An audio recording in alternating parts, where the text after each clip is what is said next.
ಏನು ಮೌನ ಈ ಪ್ರಕೃತಿ ರಂಗದಲ್ಲಿ. ಆದರೂ ಭಯಂಕರ.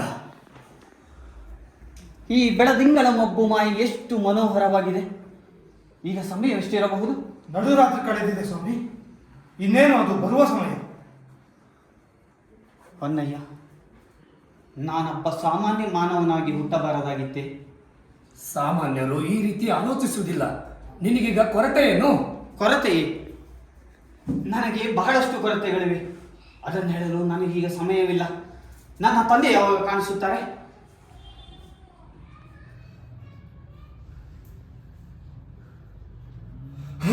ಬಸವಯ್ಯ, ನೋಡಲಿ ನೋಡಲಿ. ಹೌದು, ನನ್ನ ತಂದೆ. ಮಾತಾಡಿಸು ಮಾತಾಡಿಸು. ಆಕಾರದಲ್ಲಿ ನೀನು ನನ್ನ ತಂದೆಯನ್ನೇ ಹೋಲುತ್ತಿರುವೆ. ಅದರಿಂದ ನುಡಿಸುವೆನು.